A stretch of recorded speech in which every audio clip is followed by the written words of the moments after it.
สวัส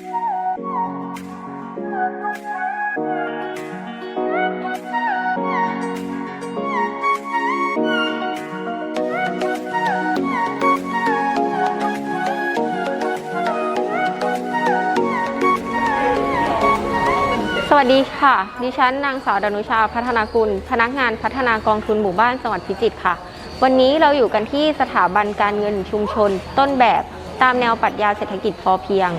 บ้านท่าบัวหมู่ 12 ตำบลท่าบัวอำเภอโพธิ์ทะเลจังหวัดพิจิตรค่ะเดี๋ยววันนี้เราจะพาทุกท่านมาดูการบริหารจัดการของ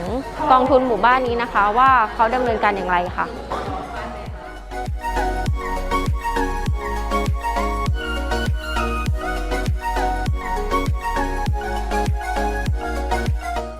ค่ะวันนี้เราอยู่กับทางท่านประธานกองทุนหมู่บ้านหมู่ 12 ตำบลท่าบัวนะคะสวัสดีค่ะท่านประธานสวัสดีครับผมนายสุประเสริฐงอกผลผู้ใหญ่บ้านหมู่ที่ 12 ตำบลท่าบัวอำเภอทะเลจังหวัดพิจิตรแล้วก็ได้ดำรงตำแหน่งนะครับประธานกองทุนหมู่บ้านของหมู่ 12 ตำบลท่าบัวอำเภอทะเลจังหวัดพิจิตรค่ะวันนี้นะคะมีโอกาสมาเยี่ยมชมกองทุนหมู่บ้านนะคะแล้วก็สถาบันการเงินของทางผู้ใหญ่ค่ะก็อยากให้ทางท่านผู้ใหญ่นะคะช่วยเล่าประวัติความเป็นมาให้กับทางสำนักงานกองทุนหมู่บ้านและชุมชนเมืองแห่งชาติสาขา 3ฟังหน่อยค่ะครับก่อนอื่นผมก็ต้องขอขอบคุณนะครับแล้วก็มีความยินดีนะครับที่ทางสสบสาขา 3นะครับได้มาตรวจเยี่ยมชมกองทุนหมู่บ้านนะครับของหมู่ 12 ของเรานะครับจริงๆแล้วงบประมาณของรัฐบาลนะครับที่จัดสรรให้นะครับเมื่อปี 2544 นะครับจัดสรรมา1 ล้านบาทนะครับแล้วก็ต่อเนื่องมาอีก1 ล้านบาทรวมเป็น2 ล้านบาทนะครับด้วยก็บริหารจัดการมาเหมือนยังเรียนรู้นะครับแล้วก็ล้มลุกคลุกคลานมาพอสมควรนะครับซึ่งกับผมนะครับมาเป็นผู้ใหญ่บ้านนะครับปี 2554นะครับแล้วก็มารับตำแหน่งประธานกองทุนหมู่บ้านชุมชนเมืองแห่งชาตินะครับของหมู่ 12 นี้ปี 2556 นะครับก็ด้วยมาจัดระเบียบนะครับแล้วก็มีแนวคิดนะครับที่จะต้องทำอย่างไรนะครับให้กองทุนมีความเข้มแข็งนะครับแล้วก็สมาชิกรู้กฎระเบียบในการออมเงินนะครับด้วยขั้นตอนแรกก็ได้ความคิดของสมาชิกนะครับแล้วก็สอบถามความเห็นข้อตกลงของสมาชิกว่าเราจะต้องระดมทุนแบบไหนอย่างไรนะครับเริ่มแรกก็เริ่มกันที่ระดมทุนเป็นหุ้นนะครับซึ่งยังไม่มีการระดมหุ้นนะครับเราก็มีแนวคิดระดมหุ้นในเรื่องของอยากให้มีเงินสะสมมากขึ้นนะครับยกตัวอย่างเช่นมีการกู้เงินไป 10,000 บาทเราก็จะระดมหุ้นหมื่นละ100 บาทนะครับ 70,000 ก็700 บาทซึ่งเป็นเงินหุ้นนะครับให้กับสมาชิกณทุกวันนี้นะครับเราก็ได้บริหารจัดการอย่างเข้มแข็งแล้วก็สมาชิกก็ตอบรับเห็นดีนะครับในเรื่องของการบริหารจัดการกองทุนนะครับจนมีเงินสมทบนะครับมากพอสมควรนะครับแล้วก็สามารถขยาย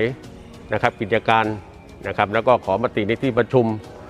ด้วยหมู่ 12 ของเราเดิมที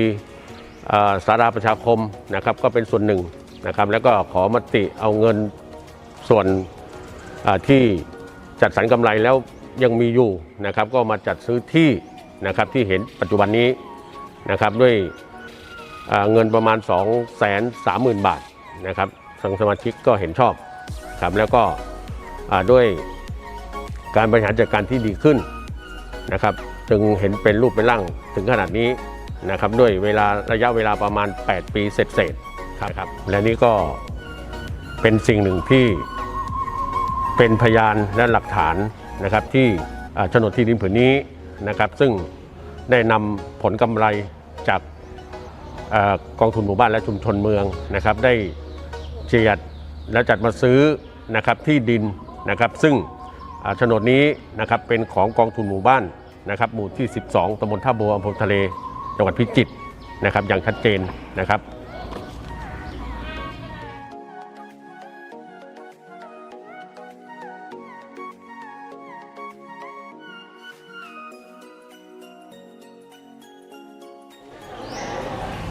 ท่านประธานคะแล้ว มีแนวคิดยังไงในการที่จะจัดสวัสดิการให้กับสมาชิกกองทุนหมู่บ้านบ้างคะ ก็ยินดีครับที่ตอบถามในเรื่องของสวัสดิการนะครับผมมีความคิดแล้วก็แนวคิดแล้วก็ได้ไปศึกษาหลาย ๆ ที่แล้วก็นำมาผนวกนะครับแล้วก็ในกฎระเบียบของกองทุนต้องมีสวัสดิการให้กับสมาชิกอยู่แล้วนะครับส่วนแนวทางของหมู่ 12 ของเรานะครับก็มีจัดสวัสดิการในเรื่องของการเกิดแก่เจ็บตายเช่นคลอดบุตรนะครับแล้วก็มอบให้100 บาทเป็นขวัญถุงแล้วก็มีการมอบทุนการศึกษานะครับทุนละ500 บาทนะครับมีป .3 ป .6 ม .3 ม .6 นะครับแล้วก็การเสียชีวิตนะครับก็ให้มอบให้ 1,000 บาทนะครับแล้วก็ยังมีแนวคิดที่ทำประกันชีวิตนะครับให้กับทางคณะกรรมการกองทุนนะครับแล้วก็คณะกรรมการหมู่บ้านนะครับของบริษัททิพยประกันภัยนะครับก็เพื่อเป็นขวัญกำลังใจให้กับทางคณะกรรมการนะครับแล้วก็ยังมีเสริมส่วนหนึ่งให้กับสมาชิกกองทุนทุกท่านนะครับที่ทำประกันกับบริษัททิพยประกันภัยนะครับกองทุนก็จะนำเงินสวัสดิการตรงนี้มาช่วยส่วนหนึ่งนะครับที่ให้กับทางสมาชิกนะครับและเราก็ยังมีจัดรดน้ำดำหัวผู้สูงอายุนะครับมีของรางวัลมอบให้กับทางผู้สูงอายุและก็สมาชิกผู้ที่เข้าร่วมกิจกรรมนะครับแล้วก็เงิน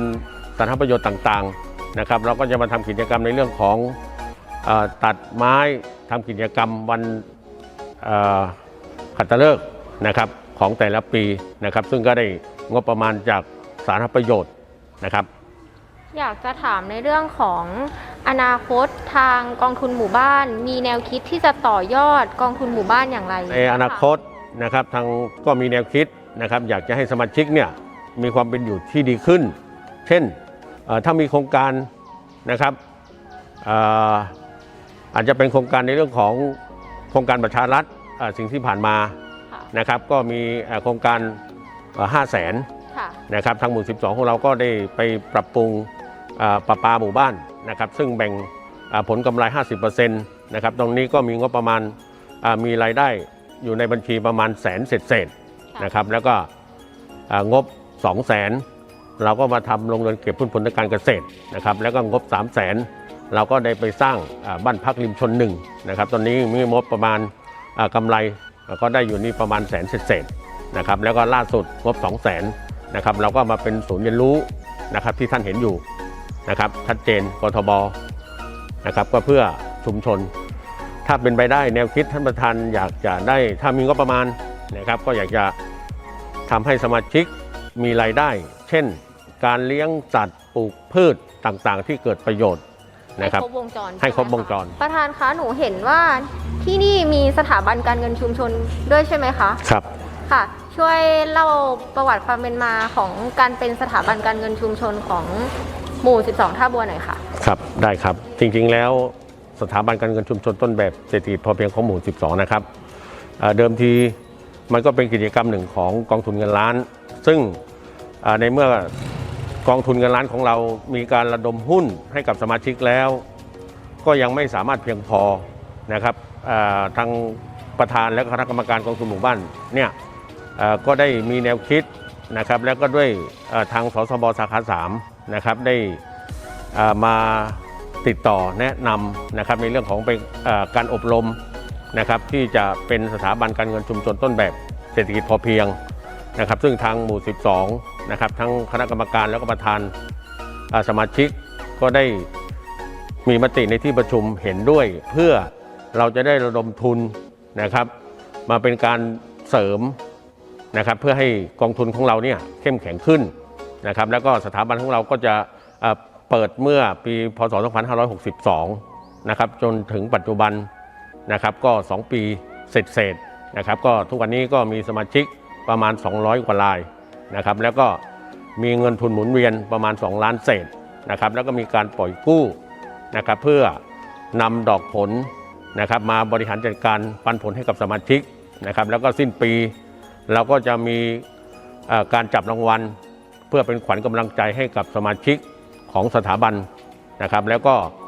มีการประชุมใหญ่สามัญเพื่อชี้แจงสถานะการเงินของสถาบันการเงินชุมชนต้นแบบเศรษฐกิจพอเพียงของหมู่ 12 อย่างวันนี้นะคะ ได้ข่าวว่ามีการส่งเงินล้านใช่ไหมคะ ครับใช่ครับ ค่ะ เดี๋ยวรบกวนทางผู้ใหญ่ช่วยพาไปดูกิจกรรมของกองทุนหมู่บ้านหน่อยได้ไหมคะ ได้ครับเชิญ ค่ะ เชิญยินดีครับ ค่ะ เชิญครับ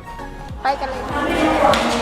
ค่ะวันนี้เรามีกิจกรรมอะไรบ้างคะ ครับวันนี้ก็ทางกองทุนหมู่บ้านหมู่ที่ 12 นะครับก็ตรงกับวันที่เก็บเงินล้านนะครับ ซึ่งทางกองทุนของเรานะครับก็ได้มีการจัดเก็บเงินล้านแต่ละปีนะครับ ซึ่งก็ให้ทั้งสมาชิกทุกท่านมานะครับตามระเบียบของกองทุนเงินล้านของหมู่ 12 ของเรา ค่ะ แล้วปกติแล้วการเปิดสถาบันการเงินชุมชนวันไหนบ้างคะ สถาบันการเงินชุมชนต้นแบบเศรษฐกิจพอเพียงก็เปิดทุกวันอังคาร ค่ะ นะครับเพื่อให้สมาชิกได้มาออมนะครับเรามีแนวคิด อันนี้ก็เป็นกิจกรรมเสริมอย่างหนึ่งหลังจากที่มีการบริหารจัดการแล้วเราคิดอย่างไรที่จะให้สมาชิกได้มีเงินออมมากขึ้น หลังจากเราระดมหุ้นนะครับเราก็มีแนวคิดก็ด้วยทางสทบสาขา3นะครับก็ได้แนะนำนะครับทางกองทุนหมู่บ้านหมู่ที่ 12นะครับให้เปิดเป็นสถาบันการเงินชุมชนต้นแบบเศรษฐกิจพอเพียงของหมู่ 12นะครับเราก็เปิดมาปี 2562นะครับมาจนขณะนี้ก็2 ปีเต็มนะครับก็มีสมาชิก200 กว่าท่านนะครับของสถาบัน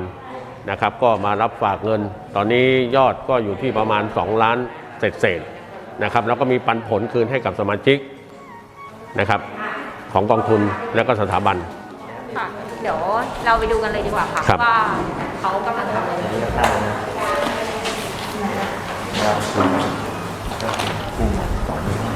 อันนี้เขามาจ่ายคืน จ่ายคืนฮะ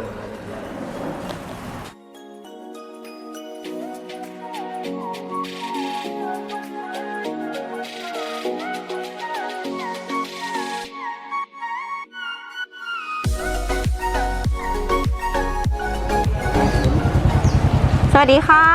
จ้า วันนี้คุณป้ามาทำอะไรคะ จะมาส่งเงินล้าน ค่ะ แล้วคุณ ยังไง ป้าเป็นสมาชิกกองทุนหมู่บ้านใช่ไหมคะ เป็นทุกอย่างอะ เป็นมานานหรือยังคะ ตั้งแต่เขาแรกเริ่มอ่ะ โอ้เป็นสมาชิกมานานเลย จ้ะ ดีไหมคะกองทุนหมู่บ้านของเรา ดีก็เขาเลยแหละ ป้ารู้สึกยังไงคะที่มีกองทุนหมู่บ้านในชุมชนของเรา ดีสะดวกสบายดี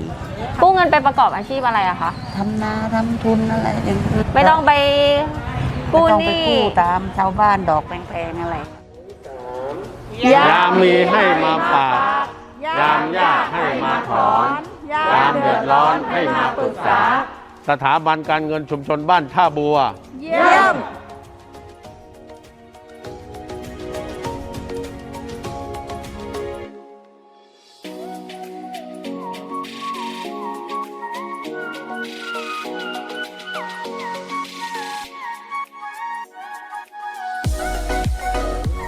เราอยู่กับสมาชิกกองทุนหมู่บ้านนะคะ ที่กู้เงินสถาบันการเงินชุมชนท่าบัวหมู่ 12 นะคะ มาประกอบอาชีพเกษตรผสมผสานปลอดสารพิษกันค่ะ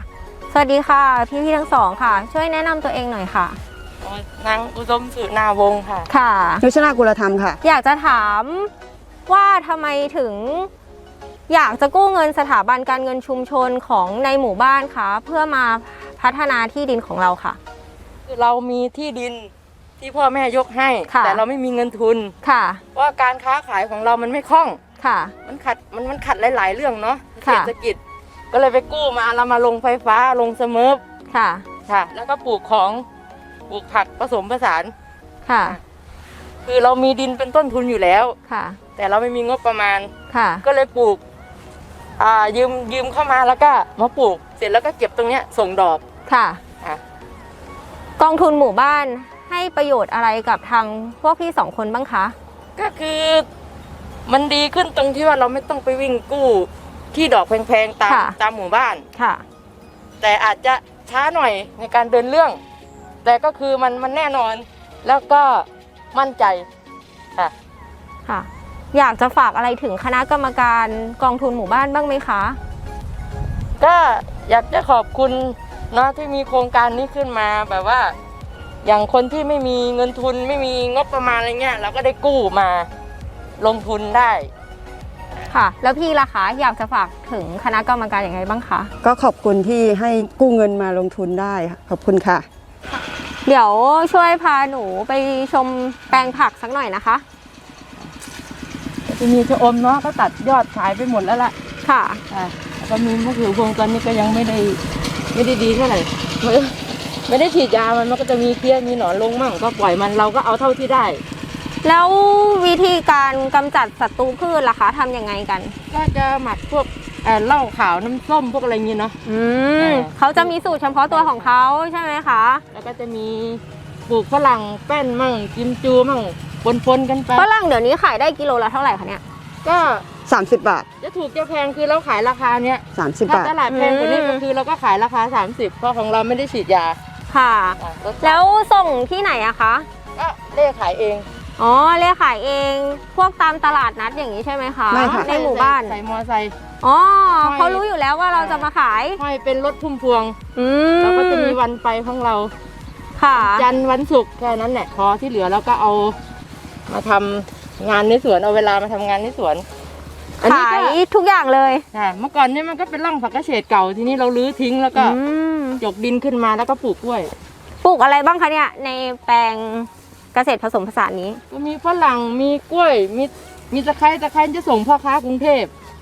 เขามารับซื้อถึงที่เลยเหรอคะ จ้ะแล้วก็โลนึงก็6-7 บาทไม่แพงมากแต่เราอาศัยว่าเอาเยอะเข้าไว้ อืมแล้วพวกพี่มาทำงานกันทุกวันเลย ก็ทุกวันถ้ายกเว้นวันไปขายผักก็คือวันจันทร์กับวันศุกร์เพราะว่าต้องมาตัด อันนี้ฝรั่ง ฝรั่ง อันนี้ฝรั่งอะไรคะ ใช่ค่ะ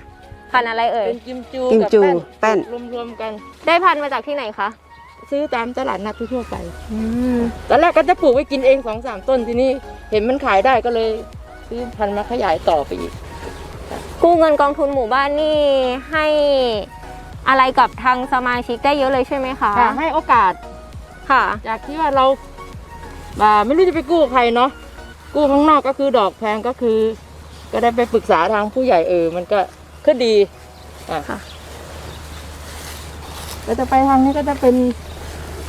ปลูกกล้วย แล้วมันเป็นมะนาว จะเป็นมะนาวกั้นค่ะเพราะว่าที่เราเพิ่งให้มาเมื่อปี2 ปีเนี่ยยังปรับไม่ได้ที่ แล้วถังที่เห็นวางเรียงรายแต่ละต้นนะคะคือถังอะไรคะ มันผสมปุ๋ยหมักที่เราหมักเองอ่ะ ค่ะ จากพวกต้นกล้วยหรืออะไรอย่างเงี้ยเนาะบำรุงเสร็จแล้วเราก็จะมาหยดไว้ทำเหมือนเทียนตะเกียงโบราณอ่ะก็คือเอาผ้าใส่ไปแล้วก็ให้มันหยด เราผสมลงไปทุกถังเลยแล้วก็ให้มันหยด เขาเรียกว่าอะไรอะคะถังนี้ อันนี้ตามที่คิดเองเรียกเองก็คือน้ำหยดชาวดอยชาวเขาอ่ะที่เขาหยดบนเขาอ่ะก็คือตั้งไว้พอสักอาทิตย์หรือ3-4 วันแล้วค่อยมาเติม ให้ต้นไม้ยังคงสภาพอยู่ได้ ใช่เพราะว่าแต่สปริงเกอร์คือเราติดรดน้ำปกติอยู่แล้ว อันนี้คือปุ๋ยที่อยู่ข้างในนี้ ปุ๋ ใช่ ย ไหม น้ คะ ำเป็นปุ๋ยน้ำแล้วก็ให้มันค่อยๆหยดไป แล้ววางทุกต้นเลยไหมคะ ทุกต้นค่ะ ทุกต้นที่เป็นฝรั่ง ค่ะ อืม เพราะว่าถ้าจะเดินเป็นแท้งเป็นถังหยดมาเลยเหมือนที่ใหญ่ๆเขาทำคือมันใช้ทุนเยอะ อย่างนี้เราก็เอาของที่เรามีอยู่แล้ว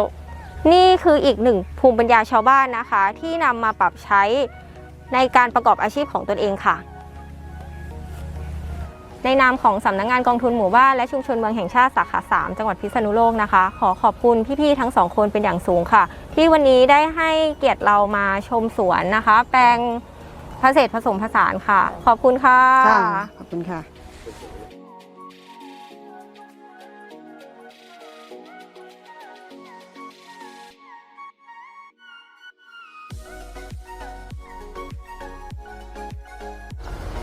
ค่ะนี่คืออีกหนึ่งสมาชิกตัวอย่างนะคะ ที่นำเงินกองทุนหมู่บ้านมาประกอบอาชีพค่ะ เดี๋ยววันนี้นะคะเรามาชมแปลงผักของเขากันค่ะค่ะ นี่คือผลผลิตของสมาชิกกองทุนหมู่บ้านนะคะ ที่กู้เงินมาประกอบอาชีพค่ะ เดี๋ยวเราอยากจะถามว่ามีความในใจอะไรไหมคะ ที่อยากจะขอบคุณทางกองทุนหมู่บ้านของเราค่ะ ขอขอบคุณกองทุนหมู่บ้านท่าบัวหมู่ ตำบลท่าบัวอำเภอทะเลจังหวัดพิจิตรที่ให้ดิฉันได้กู้เงินมาประกอบอาชีพทำเกษตรทำไร่และทำให้คุณภาพชีวิตของฉันดีขึ้นขอขอบคุณค่ะค่ะในนามของสำนักงานกองทุนหมู่บ้านและชุมชนเมืองแห่งชาติสาขา 3 จังหวัดพิษณุโลกขอขอบคุณสมาชิกกองทุนหมู่บ้านท่าบัวเป็นอย่างสูงค่ะที่วันนี้ได้พาเรามาเยี่ยมชมแปลงผักนะคะในครั้งนี้ขอบคุณค่ะสำหรับวันนี้นะคะในนามของสำนักงานกองทุนหมู่บ้านและชุมชนเมืองแห่งชาติสาขา 3 จังหวัดพิษณุโลกนะคะขอขอบคุณทางประธานกองทุนหมู่บ้านเป็นอย่างสูงนะคะที่วันนี้ท่านได้ให้เกียรตินะคะพามาเยี่ยมชมนะคะกองทุนหมู่บ้านในวันนี้ค่ะขอบคุณค่ะ